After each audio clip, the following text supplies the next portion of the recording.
We now return to the Transformers. Everyone bow down to the king. Hey, what's up everyone? James here, and today we will be covering King Grimlock. This is written by Steve Orlando, who did excellent work in the Power Ranger comics, and the artwork is done by Agustin Padilla. I hope I pronounced that correctly. This story isn't a part of any continuity, so think of it as a standalone Elseworlds type of story. So our journey begins on Cybertron in Harmonix, the Singing City, with the Dinobots and Autobots having just defeated the Mechanibals. A quick note about the Mechanibals. They first appeared in Marvel's Transformers issue 52. They're these spider-like bots with 4 limbs and sharp teeth who feed on other mechanical life forms, which is not surprising since the word cannibals is in their name. The leader of the Mechanibals is Master Mouth. We see Grimlock, leader of the Dinobots, slicing through one of them, which looks so awesome. Optimus tells Grimlock that's enough, that the Mechanibals have surrendered. They get into a disagreement because Grimlock doesn't care they surrendered. They attacked their home, so they need to be crushed and eaten. But Optimus points out that it was just a rogue few acting alone. Master Mouth has apologized and will continue to respect the treaty. Still, Grimlock believes the Mechanibal prisoners should be sent back in pieces and argues Optimus' decision to spare the attackers won't make the Mechanibals respect them. This is one of the reasons why I love Grimlock, because he lives by what I call his strength philosophy, which perfectly coincides with life as a gladiator, combined with social Darwinism. The strongest rule, the strongest are respected, the strongest try to grow even stronger, and the strongest crush their enemies. They don't spare them. This starkly contrasts Optimus' philosophy on strength, which is true strength is being merciful. He tells Grimlock there is strength in mercy and that the universe cannot be run on fear. Suddenly, the ground beneath them erupts with this green energy spewing out. Grimlock tells Optimus and the Autobots to move, but Optimus thinks it's just the security field reacting to the Mechanibals. When the green energy gets more intense, Grimlock pushes Optimus out of the way. The green energy wraps around Grimlock and pulls him into the ground. Optimus and the other Dinobots go to try to grab Grimlock, but he ends up disappearing. Optimus then orders a trace on the green energy field. Grimlock ends up being transported to this new world, wondering how he got here. Now, this world is called Minonia. This world isn't new to the Transformerverse. It actually first appeared in season 3 of the G1 cartoon in the episode called Madman's Paradise, which saw Grimlock and Daniel Witwicky travel to Minonia. This whole series is based on that episode, and Steve Orlando is making his own version of it. I'm not going to spoil what happened in that episode because it will kind of spoil this series a bit, but I will say we're going to see characters from that episode in this series. Grimlock ends up coming face to face with these wild beasts called Leodons. They end up attacking him, trying to pull his limbs apart. Grimlock transforms into his dino form, escaping from their grasp, saying Grimlock play. The beasts roar at Grimlock, and Grimlock is like, you call that a roar? I'll show you a roar. He goes full Godzilla on them, unleashing a blast that leaves nothing but ashes of them. After taking the Leodons out, he ends up coming across these humans. The leader of this group of humans is Arnak, the elder of the people of Valrith. He reveals to Grimlock that he and his people were the ones who brought him here to Minonia. This is where we get a bit of history of this world. Arnak explains that centuries ago, one of the Autobots fought with this individual they call the Golden One. They both liberated the people of Minonia, but time moves differently in this world. So many ages have passed, and over time, the Golden One's power has turned him from a hero into a cruel tyrant. They tried to oppose him, but they lost. So they thought their only hope was to cast a spell to summon the Cybertronian leader who'd previously saved them, Optimus Prime. Grimlock gets angry because they mistook him for Optimus. He reveals to them that he isn't Optimus or even an Autobot, which is interesting. Maybe Grimlock in this world considers the Dinobots a separate faction, only aligned with the Autobots, not a part of them, but he does have the Autobot insignia, who knows. He introduces himself as Grimlock, king of the Dinobots. He tells them they need to keep looking if they want Optimus, but Arnak informs Grimlock that he is their last hope because his sorcerers use the last of their sorcerer's fuel to bring him there. He begins to beg for Grimlock's help, and his daughter Arco gets upset because her father is lowering himself. Arco reveals to Grimlock that the only way for him to return to his home and time is by defeating the Golden One and using his power. Meanwhile, in the Golden Citadel, the Golden One himself, using his power, is spying on Grimlock and the people of Minonia. He's intrigued that the rebels' plan was successful, but can't hide his delight that they've summoned the wrong Cybertronian. He explains to his servant Clada that Optimus might have rallied the rebels, but Grimlock won't be able to, because as he puts it, Grimlock is nothing but a petty fool who calls himself a king who won't be able to save the people of Minonia.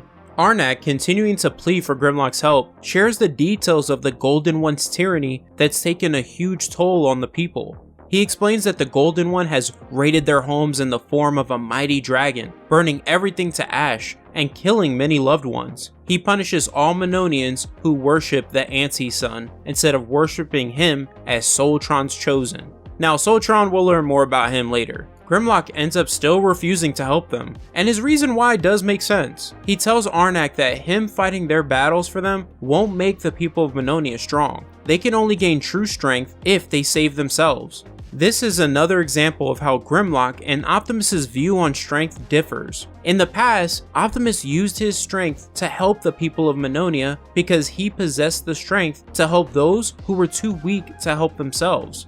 Because remember, his belief is freedom is the right of all sentient beings. My question to you all is, who do you think is right? I think both of their views on strength have very valid points, but comment down below what you think. Arnak again tries to get Grimlock to see reason and reminds him that defeating the Golden One is his only hope of returning home. One of Arnak's soldiers shouts at Grimlock saying that Optimus would have helped them. Grimlock replies, "Me no Autobot and me no Optimus." He doesn't care about being stuck in Minonia alone. After Grimlock leaves, Arco tells her father and the people that they shouldn't give up so easily. Grimlock has true power. They need to make him help them. He had no patience for their weakness, and neither does she. She leaves to chase after Grimlock. She says Grimlock is the first real warrior to appear in ages. Whatever dangers are in Minonia, he'll know how to crush them. As Grimlock traverses through the forest, unbeknownst to him is a trio of Cyclops holding weapons with the Autobot insignia waiting to ambush him. That's the end of King Grimlock Issue 1. What's up everyone, James here, and we are back with King Grimlock, and he will be battling the Red Wizard, and it's awesome. You may be asking, but James, who is the Red Wizard? Don't worry, you'll find out in a bit. So, we open right where we left off, with Grimlock about to be ambushed by this trio of Cyclops, who work for the Golden One. Their goal isn't to capture Grimlock, their goal is to take his head. However, when they ambush Grimlock, their attacks have no effect on him. Grimlock knocks them back with his tail, and then obliterates the Cyclops with what I like to call his Nova Flame. If you know where that's from, comment down below. Now, in the episode Madman's Paradise in the original animated Transformers series, the Golden One had Cyclops who were a part of his army, except they were like tree-like centaurs whose bottom half wasn't a horse but looked to be like black wolves slash warhogs. The Cyclops in the episode I honestly think are a little bit more formidable than these Cyclops here, because they had a variety of weapons on hand. Though Grimlock easily takes out the Cyclops, he isn't out of the woods yet. Pun intended. Suddenly, this creature called a ridgeworm wraps its vines around Grimlock and pulls him into its mouth. Grimlock transforms and tries to rip himself free. He manages to rip one of the worm's stone teeth. At that moment, diving into the worm's mouth to save Grimlock is Arco. She slices the vines wrapped around Grimlock. After Grimlock is free, we get a great team up between him and Arco. Grimlock whips out his Energon sword, and he and Arco go to town, slicing their way out of the ridgeworm's mouth. What's interesting here is the discussion they have afterwards. Grimlock asks Arco who Soltron is. Arco answers that it's the Golden One's god he worships, and his symbol Grimlock is wearing, referring to the Autobot insignia on his chest. So this is why earlier the Cyclops held weapons with the Autobot symbol on them. I know this can be confusing for some people, all this talk of Soltron and Anti-Sun. I promise you though, this will all make sense by the end of the series. All you need to know right now is the Golden One was the hero who liberated this world with the help of Optimus Prime at some point, but as time has gone by, he has become a tyrannical ruler who has essentially created his own religion, his own cult really, that he is the Messiah, the chosen one of. Grimlock makes it clear he doesn't worship some sun god. he mentions the god he worships is the Necrobot. Who Grimlock is referring to is Mortalis, the god of death. Now in the IDW universe, Mortalis is a part of the Guiding Hand, the first 5 Cybertronians ever created. He is also the creator of Trypticon, and in some legends considered to be the one who sparked the God War, the first civil war on Cybertron. Grimlock tells Arco that all Dinobots worship Mortalis and hope the day their spark burns out, they leave so much death in their wake that Mortalis reaches capacity in his death logs. So like the Vikings, the Dinobots are not enslaved by the fear of death, but instead look forward to it and wish to have a glorious death. This is why Grimlock is initially mad at Arco for helping him, because he believes if he died by the Ridgeworm, he thinks Mortalis would have been proud of him. I'm pretty sure Grimlock being a worshipper of Mortalis is a new detail Steve Orlando has added to his character. If it's not, let me know in the comments below where else this has been mentioned before. Either way though, I really like it because it's unique and is something else that separates the Dinobots from the Autobots. Grimlock draws his sword after Arco tells him he won't last a day in Minonia without her help. Arco stands there unshaken, not afraid of Grimlock, and tells him she does not fear death, since the Golden One threatens her life every day. She says, "I will not beg for your respect, but I will take it." She strikes Grimlock with her sword, but he doesn't attack her, he walks away. Grimlock tells her he likes her anger and her intelligence. However, at the end of the day, she is still too weak for him to crush. They eventually come to an agreement. Arco will teach Grimlock about Minonia if he teaches her about strength, because she wishes to be the strongest Minonian. Grimlock agrees and says, "We start today." At that moment, they come across a village burning, currently being invaded by the Red Wizard's forces. Arco informs Grimlock this is Angloria, a minor fishing village. Grimlock questions Arco if she would let them be crushed, since they are Minonian like her. Arco throws the same words Grimlock threw at her father in the last video. If she saves them, then they won't get stronger. When Grimlock looks closer, he sees the Red Wizard's forces consist of these woodbots. This is yet another thing similar to Madman's Paradise, except the Red Wizard's wood servants in the episode were a lot more robotic and not formidable whatsoever. When Arco suggests to Grimlock they move on and leave Angloria to its fate, Grimlock offers Arco a lesson in strength. He says, "There is no strength in crushing the weak. These woodbots can fight us." Arco replies, "Lead on, Lord Grimlock." We then see Arco riding Grimlock in his dino mode, charging the battlefield and smashing through the woodbots. As they are decimating the woodbots, Grimlock tries to speak to them, but Arco informs him it's useless. The woodbots are mindless, not sentient. Despite that though, Grimlock looks at them as a part of the Transformer family. After Grimlock and Arco finish up defeating the woodbots, Grimlock inspects their bodies and realizes they are not like Decepticons, Autobots, or Dinobots. They have no spark, they aren't alive. Arco explains the Red Wizard is a necromancer. He uses woodbots to bring death to the living so he can use their souls to create more woodbots. Grimlock despises this because all Transformers are given a spark at birth. It's what gives them freedom and makes them sentient. Whereas the Red Wizard gives these wooden bots life only to live as zombies that are slaves to his will. Grimlock decides that he is going to end the Red Wizard.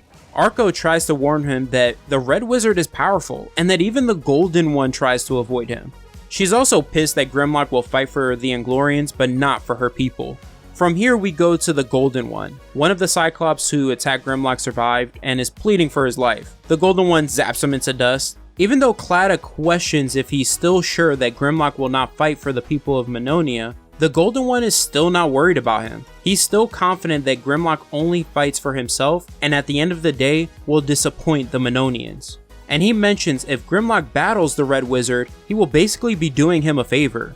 Back at Angloria, Grimlock declares he is going to battle the Red Wizard and calls for any Anglorians who want to fight to join him. This is where this big divide between him and Arco takes place, because Arco reminds Grimlock this is exactly what her people asked him to do for them. Grimlock argues though that this isn't him fighting for Anglorians, this is him avenging his own kind. But Arco doesn't see it that way. She sees it as Grimlock being a hypocrite, because he will fight for people weaker than him if it pertains to a personal grudge. She storms off and tells Grimlock he has nothing to teach her. He is weak like everyone else. Weeks go by, and in the Rotlands, the home of the Red Wizard, he continues to grow his army. In Angloria, during those weeks, Grimlock has trained the Anglorians, preparing them for the battle to come against the Red Wizard. When it comes to Arco, she has completely walked away from Grimlock and has plans of her own, and we'll see what that is by the end of this video. We see her strapping herself with the Woodbot's armor. She then remembers when her father, during one of the Golden One's attacks at sea, left his people on the other ships to die instead of listening to her pleas to stay and help them. She now believes her father and Grimlock don't embody true strength, but there is someone who does. She comes across the body of one of the Cyclops Grimlock killed earlier and takes his sword. What Arco doesn't know is going on right now is Valrith is being burnt to the ground by the Golden One. The people are running for their freaking lives. The Golden One says, run, stay, hope, and pray. It makes no difference. They will all burn as the face of Soltron smiles. Meanwhile, Grimlock and the Anglorians reach the Rotlands. Suddenly, they get attacked by some Woodbots. Initially, the Anglorians are afraid, but Grimlock reminds them of their training and pushes them to fight back and take their freedom. Grimlock and the Anglorians start taking out the Woodbots. At that moment though, Grimlock notices they're about to be flanked, not by more Woodbots, but by the Red Wizard's entire Red Army. Grimlock by himself starts taking on the entire army. This is so badass. He is slicing through them with his Energon sword. Even though he is surrounded, Grimlock isn't slowing down. He transforms into his Dino mode and takes out the Red Army with his jaws and tail. He ends up leaving the rest of the army to the Anglorians as he smashes his way through the Red Wizard's front gates and comes face to face with the Necromancer. The Red Wizard begins to overwhelm Grimlock with his magic. He tells Grimlock that he was foolish to believe he could defeat him in his own keep. Grimlock reveals he recognizes his voice and knows he is no wizard. He is a Quintesson. Grimlock rips off his cloak, revealing his true form. Now, in Madman's Paradise, the Red Wizard was also revealed to be a Quintesson, who was banished to the dimension of Minonia for practicing sorcery. In the episode, we learned the Quintessons would banish their own to various dimensions for various crimes. Now, we don't learn if that's the same case here, but it is interesting. Grimlock ends up stabbing the Quintesson with his tail, completely smashing through its body.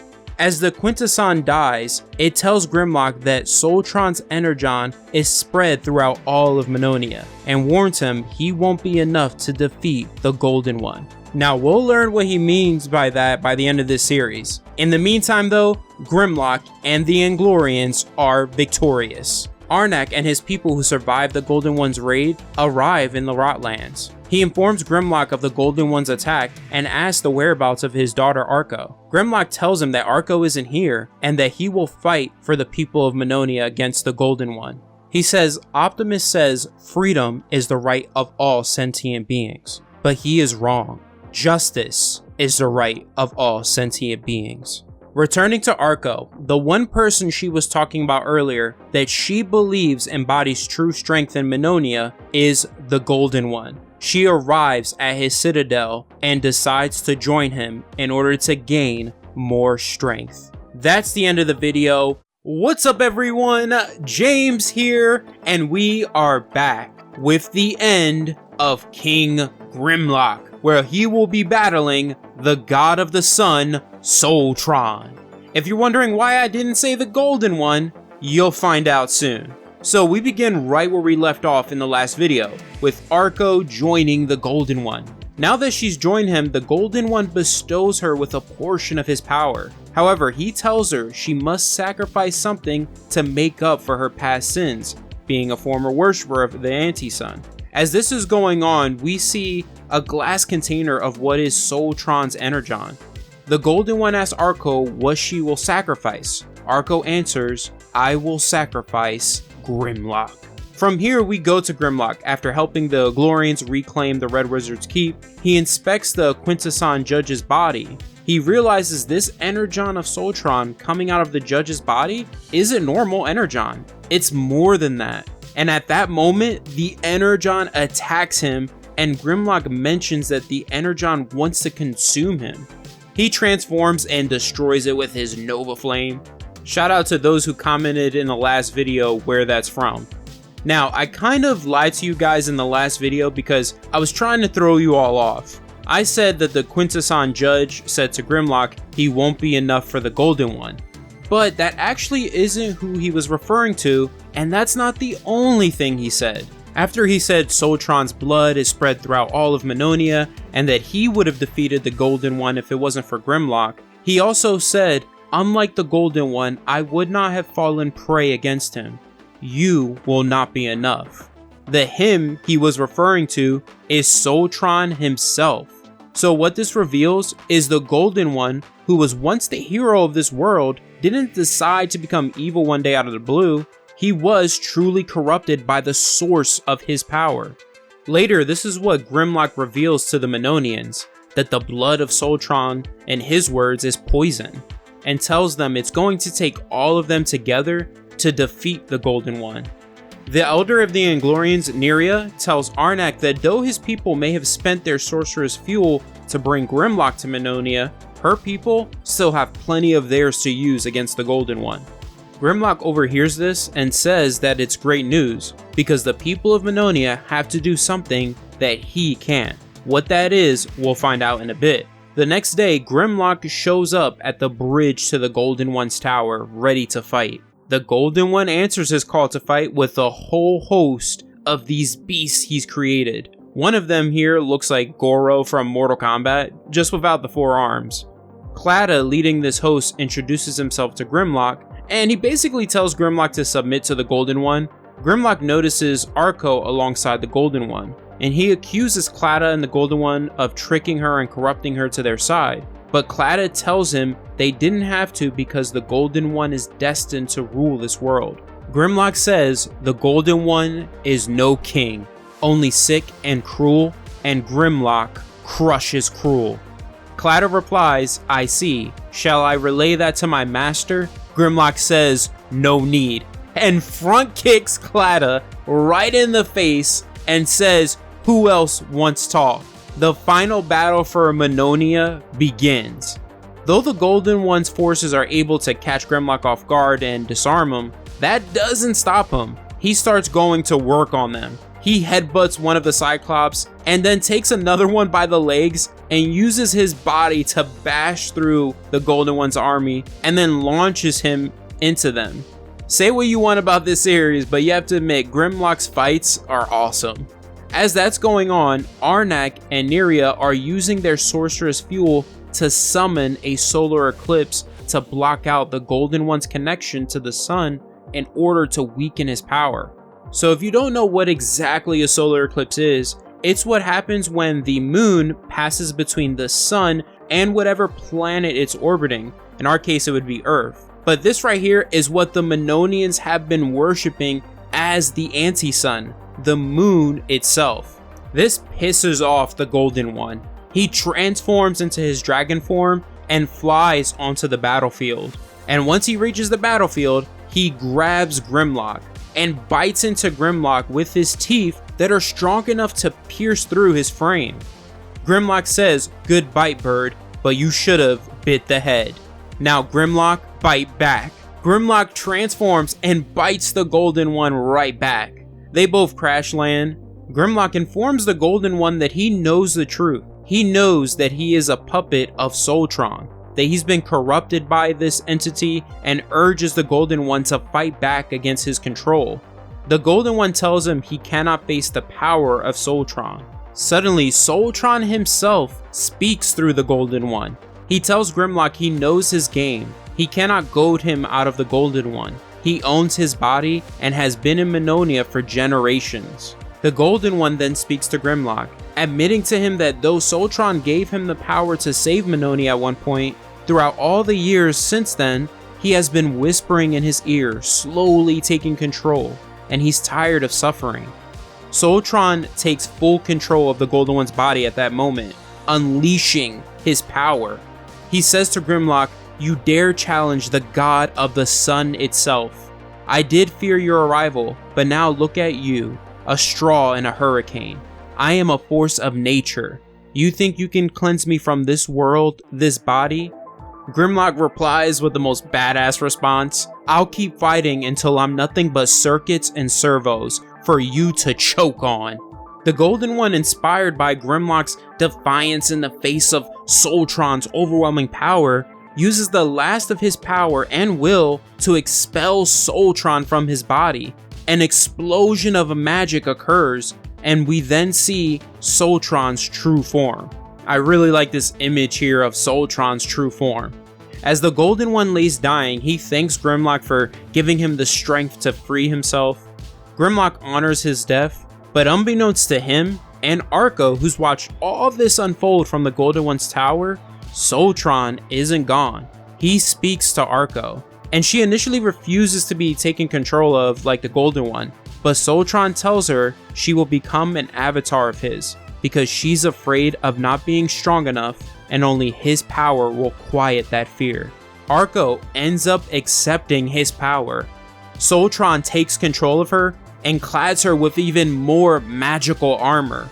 Grimlock now has to battle his former student. As that madness is going on, Arnak and Neria are trying to maintain this eclipse long enough for Grimlock to defeat Soltron. But the worry here is the stress of the spell is putting on their bodies will cause them to give out before then. Grimlock in his Dino mode is facing off against Soltron, demanding he free Arco from his control. He tries to blast Soltron, but he deflects it and lets loose even more of his power. He tells Grimlock Arco accepted him willingly, and reminds him if he hurts him, then he hurts Arco as well. But that isn't going to stop Grimlock. He says Arco doesn't fear pain and hits Soltron with his tail, but Soltron grabs his tail and slams him into the ground. He mentions to Grimlock he knows he isn't using his full strength. And this is true, because even when Grimlock has his blaster pointed directly at Arco's body, he doesn't take the shot. Instead, he drops it and offers Soltron his body to be a host. He tells Soltron that he'll let him take control of his body and show him the universe if he leaves Minonia and promises to never return. Soltron accepts Grimlock's offer and enters his body, but the Sun God soon realizes Grimlock tricked him when he sees that he's in a strange metaphysical realm. Grimlock reveals himself and tells Soltron that he wasn't lying about showing him the universe, he just didn't say which one. He reveals to Soltron that they're in his spark, his own personal universe. Is it a little bit hand-wavy? Yes, but what happens next is badass. Grimlock tells Soltron, "I'm going to show you my universe." He whips out his Energon sword and strikes Soltron. Now, why Soltron uses the Autobot insignia as his own personal sigil gets revealed here, because as the fight is going back and forth, Grimlock accuses Soltron of stealing the Autobot symbol to hide his true face. But Soltron reveals he took it in order for it to be easier for him to take control of Minonia and its people, since it was seen as a symbol for good, because as we know, Optimus Prime once saved the people of Minonia in the past. Now, once Soltron gains the upper hand in this fight, he tells Grimlock after he takes control of his body, he'll use his face next to oppress Minonia. This enrages Grimlock. He grips Soltron and says, "Out there, you Soltron God, but in here, me Grimlock King." He rips the skin off Soltron's body. His own golden light explodes, enveloping his skeleton body, cursing Grimlock as he dies.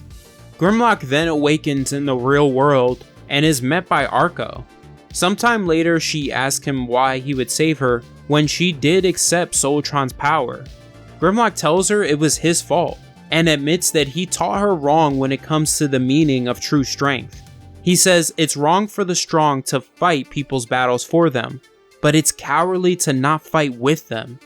And I love this a lot because it shows that Grimlock as a character has grown, and he's not afraid to admit when he was wrong and learn from his mistakes and move on. They both discover Arnak is severely weakened after holding the Eclipse spell for so long. Arnak tells Grimlock now that Soltron is gone, his blood that fueled their sorcerer's fuel is also gone with him. He has no way of conjuring the spell that would return him to Cybertron. He asks Grimlock if he would lead his people for him, since he can't anymore.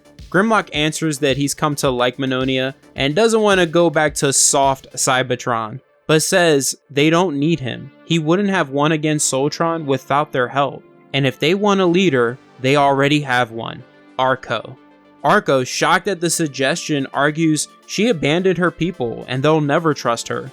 Grimlock tells her in time she'll earn their trust. He says strong people crush their mistakes and their past. Be a leader to your people and together conquer the future. Sometime later, Grimlock and Arco, now the queen of Minonia, stand in front of a portal.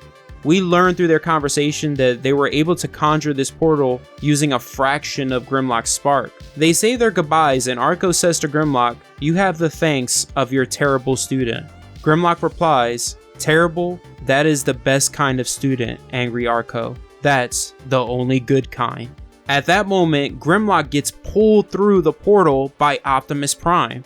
Optimus points out how he looks like he's been through war, which confuses him since from his perspective, Grimlock has only been gone for a few nanoseconds. Grimlock reveals that he's spent cycles in Minonia and tells him about his adventure there. He admits to Optimus that he was right about being merciful is a sign of true strength. Optimus says, "I don't know what to say, but I welcome you back home, Grimlock, a friend, a fellow warrior, and above all, a true king." And that is the end of King Grimlock. I hope you all enjoyed this series. Look, is it one of the greatest series? No, not at all. But I think it was a short, fun story that literally took one episode of the original series and yet still managed to create a mostly original, unique story. The next series we're going to return to and finish is the Autobot Samurai Drift, and then we'll begin Rom versus the Transformers. Other than that, please hit that like button, consider becoming a channel member, subscribe if you are new here, and always remember every day to transform and go beyond. See you later, Beyonders. Me Grimlock no bozo, me king!